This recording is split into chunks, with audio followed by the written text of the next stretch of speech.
जय श्री राधे कृष्णा फ्रेंड्स। कार्तिक पूर्णिमा के अगले दिन पड़वा के दिन चीड़ा चीड़ी की कहानी सुननी चाहिए। कार्तिक के महीने आपने दीपदान किए हैं, पूजा व्रत किया है, तो आपको चीड़ा चीड़ी की कथा जरूर सुननी चाहिए।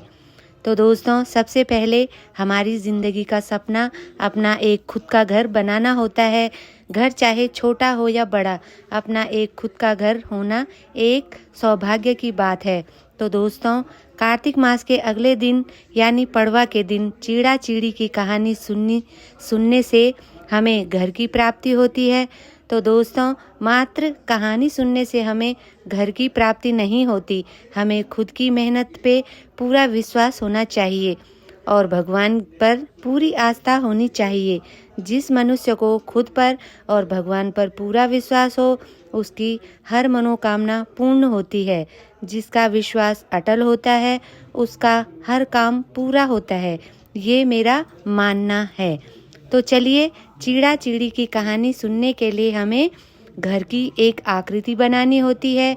उसमें हमें कमरे बनाने हैं। आकृति हमें एक चौकी में या घर के आंगन में या कहीं पर भी हम बना सकते हैं।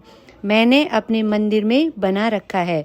तो घर के बीच में हमें स्वास्तिक भी बनाना है और उसके बीच में हमें चीड़ा और चीड़ी रखने हैं। चीड़ी थोड़ा छोटी और चीड़ा हमें थोड़ा बड़ा बनाना है। फिर हमें खील बतासा रखना है और हमें हर कमरे में खील बतासे रखने हैं।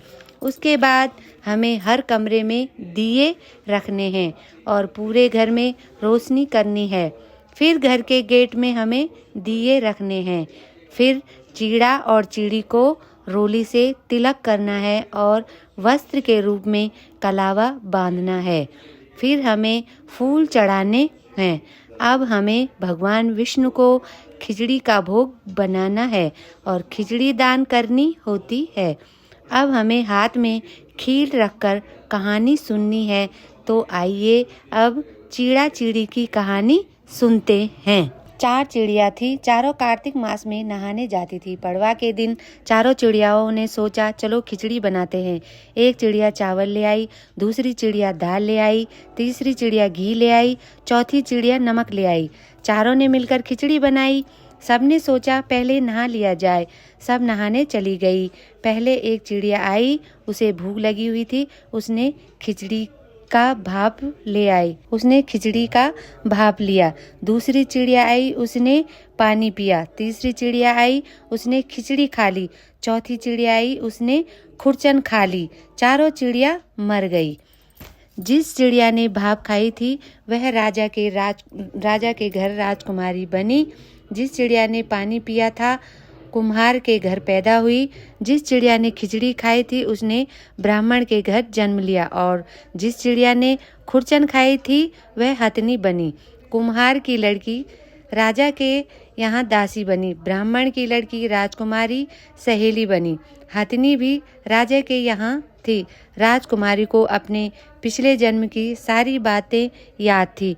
जब राजकुमारी की शादी हुई और वह विदा होने लगी तो राजा से बोली कि पिताजी, अपने साथ अपनी सहेली और दासी को भी ले जाऊंगी। राजा ने कहा ठीक है। राजकुमारी ने कहा पिताजी, मुझे हथनी भी चाहिए। राजा ने कहा ठीक है, ले जाओ। राजा ने अपने नौकर भेजे और हथनी को ले आए, लेकिन हथनी उठी नहीं। तब राजकुमारी खुद उसके पास गई और उसके कान में पिछले जन्म की सारी बात सुनाई।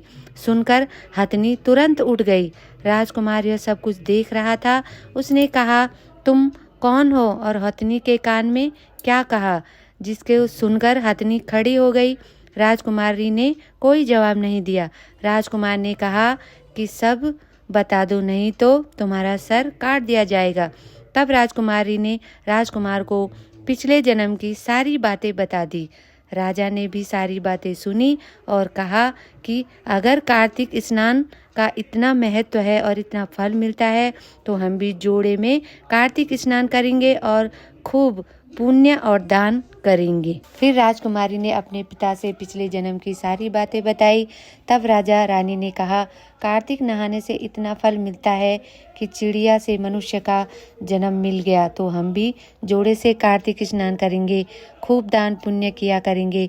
राजा रानी ने जोड़े से कार्तिक स्नान किया और खूब दान पुण्य किया, जिसके फलस्वरूप इस लोक के सारे सुखों को भोगकर अंत में बैकुंठ धाम को प्राप्त हुए। हे ठाकुर जी, जैसे फल आपने राजा रानी को दिया वैसे सबको देना और सब पे अपनी कृपा बनाए रखना। जय श्री राधे कृष्णा।